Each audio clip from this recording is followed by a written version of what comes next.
Hi, I'm James, and in this video I'm taking a look at the Toshiba Satellite U840 Ultrabook, and we are going to be upgrading it with a new SSD to replace the mechanical hard drive and caching drive, and adding an additional 4 GB of memory into the system to take it up to 8 gigs and dual channel memory.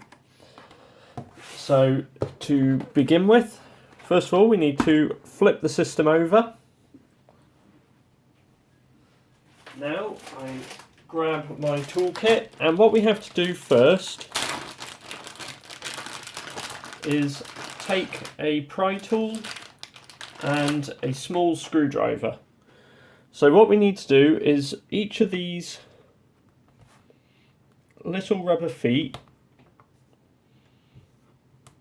covers a screw, and we will see with these they're actually each individually numbered, so you can mark which one came from where.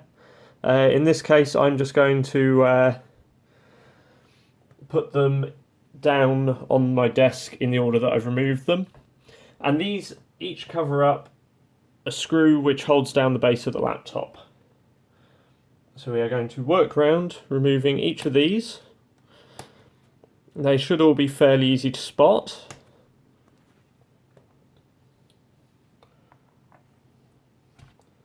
And just by using the pointy end of this pry tool, we can easily just lift each of them out in turn. One here in the centre also needs to come out. What you will find as well when you replace these, they have little keying marks on the ones of them which are on angles, so that you can actually quite easily put them round the right way so they sit flush.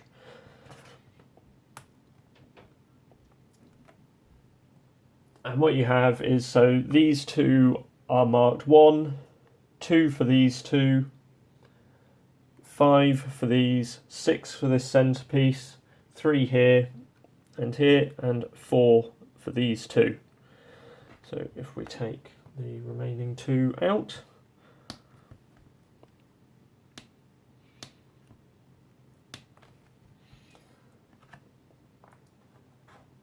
so with that done, we now have those screws exposed. There are 2 additional covers here, these 2 rear feet.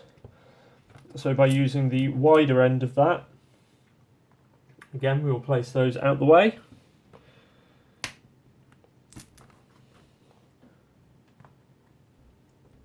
Now there are no screws under these 2 feet here, so we don't need to remove those. Now next up we simply have to work around the screws that we have now exposed. So I'm just using a small screwdriver here just to remove each of these.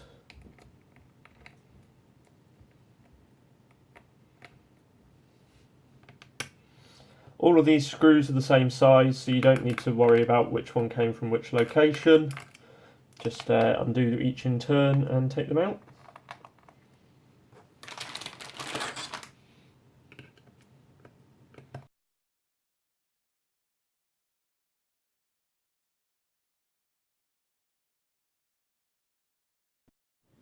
So with those all now removed, what we can do is just take the same pry tool and, using the fat edge of that, get it in between the base of the laptop, starting on this front edge, and just slide it along, as there are 1 or 2 plastic clips in here which will need releasing. So you can see we've separated that there. Take it along this right hand side, or left hand side depending on how you're looking at the laptop, and bring it on down the other edge as well.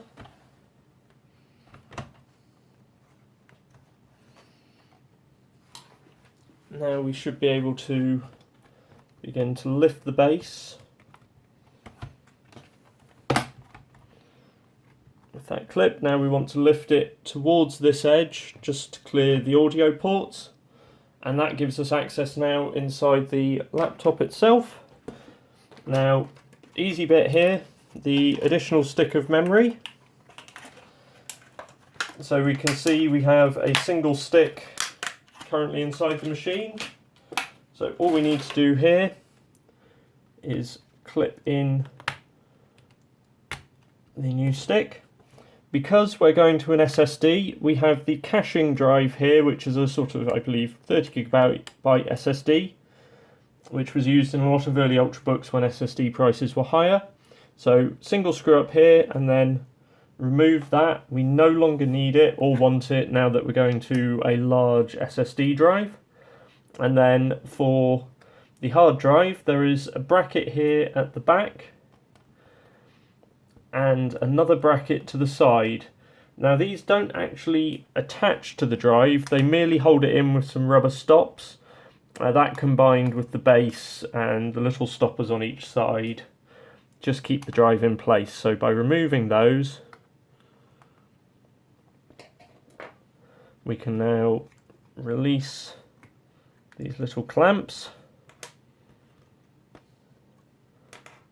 That allows us to lift up the drive, disconnect the SATA connector, and now we simply plug in our SSD. I've already used Acronis TrueImage, which has taken the contents of the SSD and cloned it onto the smaller drive, dealt with the partitions. Obviously, if you've got more data than the size of your SSD, then you may struggle, but this machine did not have too much data on it, so we've just been able to shrink down the partitions to fit everything on.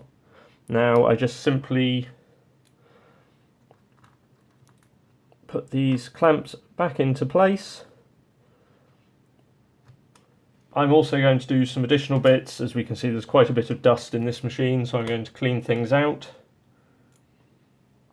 But other than that, it's simply a case now of reattaching the base, putting the screws back in, and putting the little rubber covers back into their assigned places. If you do get them mixed up, it's fairly easy to see which ones are keyed for which positions and just put them in the appropriate places. I hope you found this video useful, and be sure to check out my channel for more videos, and also if you want to keep in touch with what we're doing, hit the subscribe button. Thanks for watching.